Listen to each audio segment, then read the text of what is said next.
Salut, je suis Andrea.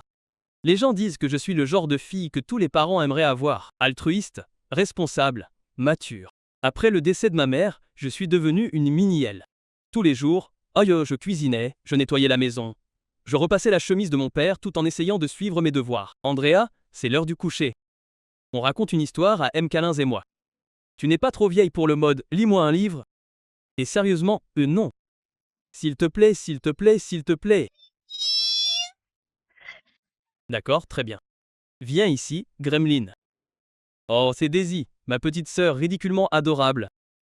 Et comme une horloge, j'étais sa conteuse officielle au coucher tous les soirs. Tout le monde dans notre ville m'appelait un ange, la fille parfaite. Mais ce qu'ils ne savaient pas, c'est qu'à l'école, j'étais un cauchemar. Et pas de la manière étrange, maladroite et ignorante. J'étais l'une d'entre elles. La plus bruyante, la plus méchante, la fille dont tout le monde parlait à voix basse, et pourtant, personne n'osait s'en prendre à elle. Mais croyez-le ou non, ça n'a pas toujours été comme ça. Avant, j'étais une inconnue, celle que les autres harcelaient ou ignoraient. Je regardais de loin les filles populaires comme Taylor et Janelle, en souhaitant avoir leur assurance, leur style. Jusqu'au jour où je leur ai glissé une anti-sèche pour un contrôle de maths et leur ai valu de bonnes notes. Je suis devenu membre de leur bande, intouchable, crainte. Mais j'ai vite compris que ce n'était pas aussi cool que je le pensais. Je devais rire des blagues qui n'étaient pas drôles. Faire semblant ne me dérangeait pas, quand elles détruisaient la confiance d'une fille en ridiculisant ses chaussures achetées dans une friperie, et je faisais toujours leurs devoirs. Presque tout le monde, même les professeurs, était la cible de leur harcèlement. Comme une fois où un professeur nous a fait passer la serpillière dans les toilettes, parce que nous utilisions nos téléphones en classe, Taylor et Janelle ont redécoré sa voiture. Mais qu'est-ce que c'était ? Elle s'est évanouie en voyant ça. Bien sûr, nous avons tout nié. Nous avons agi de manière si innocente. Elle a fini par s'excuser de nous avoir accusés en premier lieu. C'était le pouvoir du terrible trio. Nous avons dirigé l'école comme si c'était notre royaume personnel jusqu'en première année. Nous nous prélassions en classe comme si elle nous appartenait.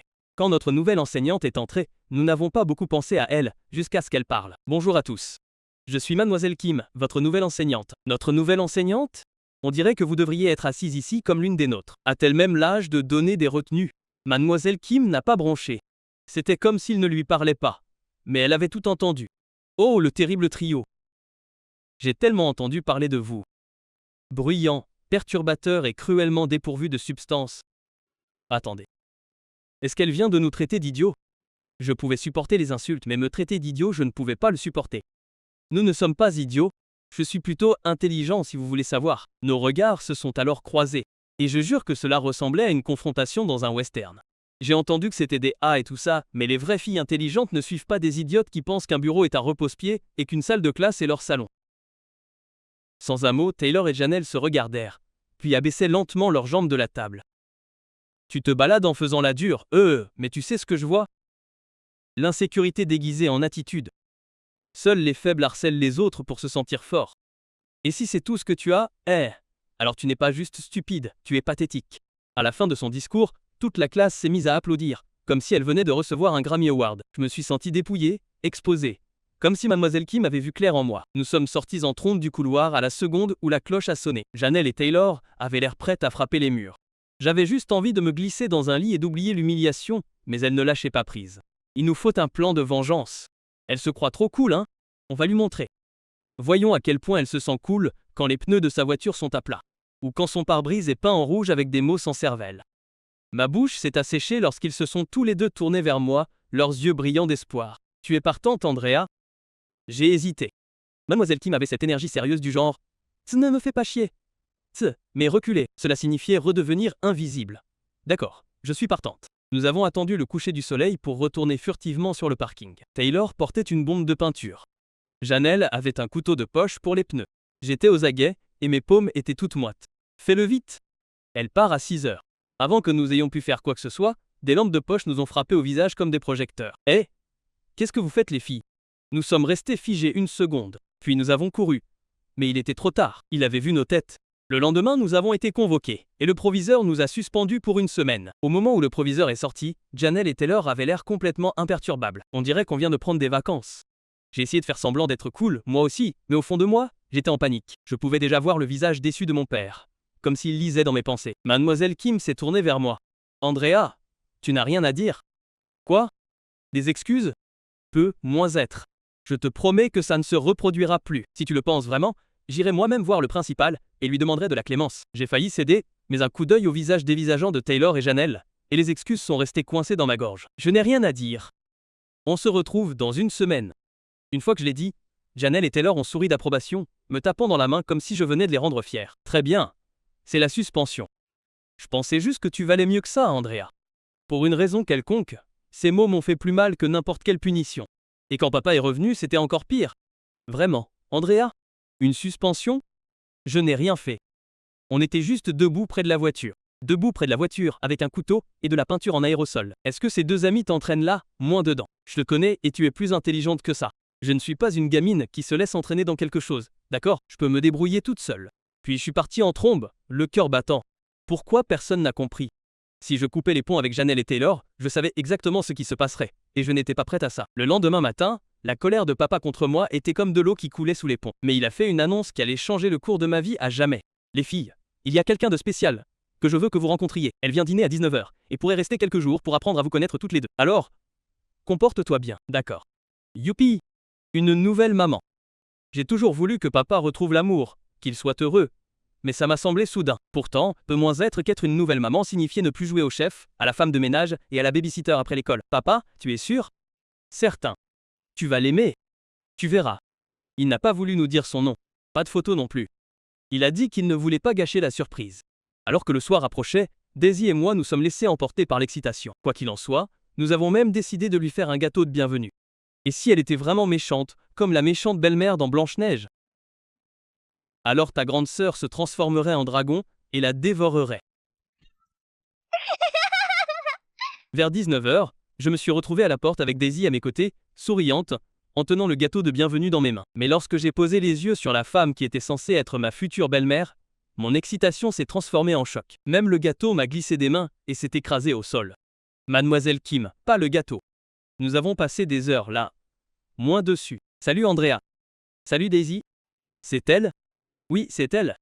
Et avant que tu ne demandes « Ah, non, je ne l'ai pas rencontrée dans ton école. En fait, nous nous connaissions bien avant qu'elle ne soit transférée dans ton école. Alors pourquoi n'as-tu rien dit? C'est à cause d'elle que j'ai été renvoyé. Non, ce n'est pas le cas. Je lui ai demandé de te montrer un peu d'amour, mais je n'aurais jamais pensé que tu ferais quelque chose d'assez mauvais pour être suspendu. Toi et tes amis, vous êtes mêlés à ça. Donc, tu t'es allié aux méchants dans mon dos. Excellente éducation. Parlons-en, autour d'un dîner. Jamais. Je vais me coucher. Et peut moins être qu'à mon réveil, tout ça ne sera qu'un très mauvais rêve. Je ne savais pas si je devais rire, crier ou les deux. Mais une chose était claire. Il était hors de question que je laisse Mademoiselle Kim devenir ma belle-mère. C'était officiellement l'opération « Expulser Mademoiselle Kim ». Alors quand elle cuisinait, j'ai remplacé le sel par du sucre.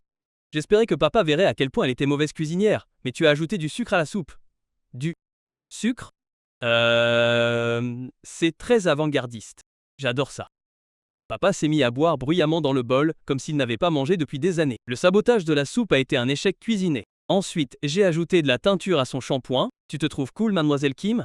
Faisons de toi un schtroumpf cool. Et quand elle est sortie avec un foulard le lendemain, j'ai cru que j'avais enfin réussi à la joindre. Chérie, c'est quoi ce foulard? Le bleu, c'est tout ce que je préfère maintenant. Appelle-moi Aqua Kim. Elle a fièrement arboré ses cheveux tout le week-end parce que papa a dit qu'elle était magnifique. Mes farces se sont retournées contre elle, ne faisant que le faire l'aimer encore plus. Il était temps de changer de stratégie. Si je pouvais retourner Daisy contre elle, papa n'aurait pas d'autre choix que d'y mettre fin. Alors, j'ai fait quelque chose de diabolique et discret. J'ai pris l'ours en peluche préféré de Daisy, et je l'ai discrètement glissé dans la boîte de dons que Miss Kim était en train de préparer. De cette façon, quand Daisy s'est rendu compte qu'il n'y en avait plus, j'ai pu faire mon visage le plus inquiet, et lui faire un petit indice. Daisy était une épave. Et d'accord, je me suis sentie un tout petit peu mal. Mais bon, au moins elle était en colère contre Miss Kim. Petite victoire. Miss Kim a emmené M. Snuggles.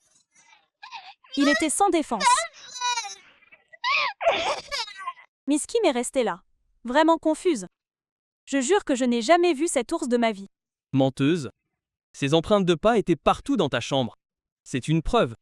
J'étais sûr que Daisy serait de mon côté maintenant. Mais le lendemain, Mademoiselle Kim a ramené M. Snuggles et a organisé un goûter pour Daisy. Comme ça, Daisy lui a pardonné. La femme était invincible. Mais j'ai juré que même si le monde entier l'acceptait, je ne le ferais toujours pas. Jamais. Puis la chose la plus folle s'est produite. Un jour, notre école a organisé une sortie à la plage. Pendant que tout le monde s'amusait, mes soi-disant amis ont eu une idée pas si brillante. Allons nager ici? Tu es aveugle? Il est écrit qu'il est interdit de nager ici. Détends-toi. C'est juste un signe. T'es une poule mouillée maintenant ou quoi? Je ne suis pas une poule mouillée. Alors prouve-le, reine du cool. Avant que je puisse répondre, Janelle s'est soudainement placée derrière moi en riant. Tiens, laisse-moi t'aider. Elle m'a poussé dans l'eau. Tout mon corps était engourdi par l'impact soudain, et tout ce que je ressentais, c'était de la panique. Janelle, Taylor, t'es folle? Allez, sirène. Nage un peu? Je ne peux pas. Le courant est trop fort. J'étais terrifié. L'eau m'entraînait comme si je ne pesais rien. Même Janelle et Taylor ont commencé à paniquer. Bouge tes jambes. Allez. J'ai essayé, mais ma jambe s'est effondrée. Une douleur fulgurante m'a traversé la jambe. Je ne pouvais pas bouger. Je coulais vite. Au secours! La dernière chose dont je me souviens, ce sont leurs cris et leurs fuites. Et puis une paire de bras puissants s'est enroulée autour de moi. Andrea, reste avec moi. Tout était flou. Lumière, son fond de mouvement. Le visage de Mademoiselle Kim est soudainement apparu alors que mes yeux commençaient à baisser. Elle avait l'air presque surréaliste. Elle m'a hissé sur le dos et s'est tournée vers la surface, donnant de violents coups de pied dans l'eau. Mais j'ai ressenti une secousse soudaine. Et juste comme ça, tout est devenu noir. Je me suis réveillé en clignant des yeux avec la piqûre d'une perfusion dans mon bras. Daisy me serrait la main. Papa faisait les 100 pas à proximité, inquiet. Et de l'autre côté de la pièce, Mademoiselle Kim était assise sur un autre lit, sa jambe bandée et relevée, les yeux fixés sur moi. Tu es réveillé. Dieu merci. Tu m'as fait peur. J'ai cru qu'on allait devoir t'enterrer dans le sable pour toujours. Que s'est-il passé? Mademoiselle Kim t'a sauvé. Elle a plongé comme une pro. Elle s'est même blessée à la jambe. Je n'en croyais pas mes oreilles. C'est vraiment Mademoiselle Kim qui a plongé pour moi. Mais c'était une zone interdite qui aurait pu être dangereuse. Ouais, je sais. Mais quand je t'ai vu couler, plus rien d'autre n'a eu d'importance. Il fallait juste que je t'atteigne. Tu n'as même pas hésité, mon amour. Mais toi, à quoi pensais-tu? À plonger dans cette zone comme si ton cerveau était en vacances. Ce n'était pas moi. Mes amis m'ont poussé. Ils quoi? Et tu les appelles toujours amis? Toi? Ça suffit, ma chérie. L'école s'en occupe déjà. Pour l'instant, elle a besoin de repos, pas de stress supplémentaire. Plus tard dans la soirée, quand il n'y avait plus que Mademoiselle Kim et moi, j'ai su que je devais dire quelque chose. J'ai pris une grande inspiration et j'ai laissé la culpabilité s'exprimer. Je suis désolé, Mademoiselle Kim. J'ai été horrible.